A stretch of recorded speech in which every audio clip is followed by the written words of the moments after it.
members of Parliament, the members of Ngao,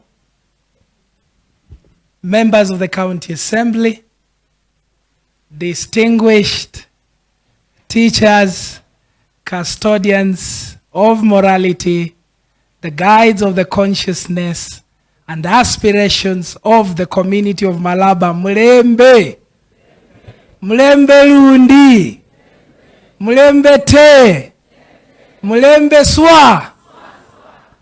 Today, as the Prime Cabinet Secretary has said, I am Secretary, Legislative and Parliamentary Affairs of the first in the Republic of Kenya. Because this state department was founded by His Excellency the President, and the intention was to ensure that we bridge the gap between the executive and Parliament. You are learned people, teachers. And when I say a name, I want you to respond and say teacher. Okay? Abraham Lincoln, Willis Monroe, Mahatma Gandhi, Mwalimu Julius Nyerere, Daniel Toroitich Arap Moi, Malulu Injendi. So I'm talking to very important people. Article 1 of the Constitution of Kenya, kindly I want to plead my case before the teachers as a lawyer, and I'm asking for the silence of the court, please.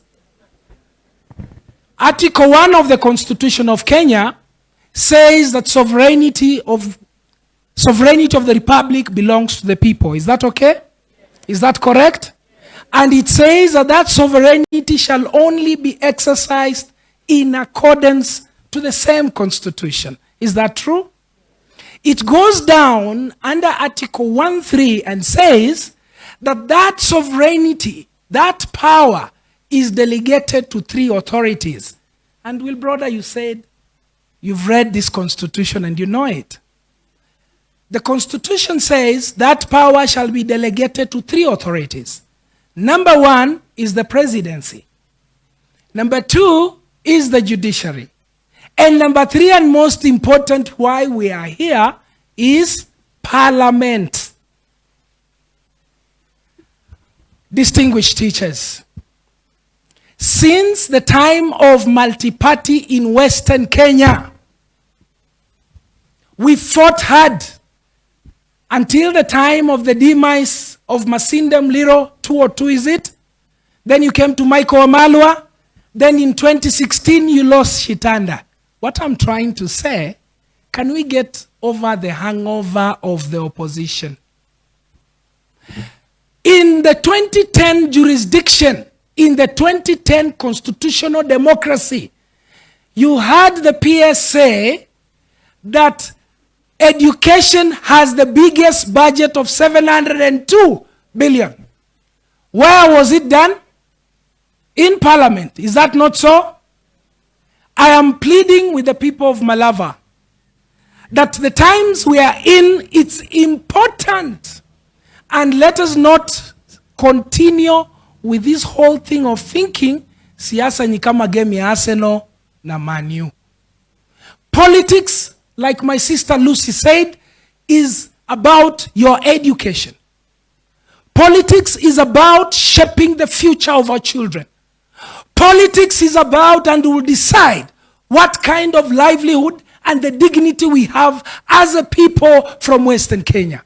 I plead with you today that it is time we take the question of politics more seriously than we've ever done before. As you elect your member of Parliament, please consider the following. That he is going to be responsible to move motions like Malulu Injendi did when he talked about the education policy as the vice chair of the education committee. Please remember Malulu Injendi was among the forefronters on the sugar bill. You are the biggest farmers of sugar, isn't it? I'm praying that all of you, when the time comes, especially as the young people, I'm asking, let us define our future ourselves. bana befwe nomusima noli nomwana balosi nababone ano bamayi muli ano bamama hai noli mu kliniki nekhakhanakho mwatungile lulaini ewe khakhowo khali malnourished namwe khang'awo owasiyo omutajiri khakhinia wewe osuna wakhinia wa jirani so esi wekase nende khakho wasokhinia khakho emboko ino esenandika a coalition agreement. I was with Professor Kindiki, I was with CS Murkomen and Dana Meo. When we drafted the coalition agreement, we are asking this time, let us be clever like you've come many of you. PS amesema checks zinatoka, si ndio? Kwa sababu mmekuja si mmekuja wengi? Siasa pia ni hivyo. Wacha tutoke wengi ili kazi ya Musalia Mudavadi kwenda mbele huhuenjera si kono siefwe si chene si siro ababali yo mwatile nyuma ita wela basi imeko. All right. Thank you very much. I can now excuse them. I thought it was important. Let me come back to this. Can you read it from where you are? I refuse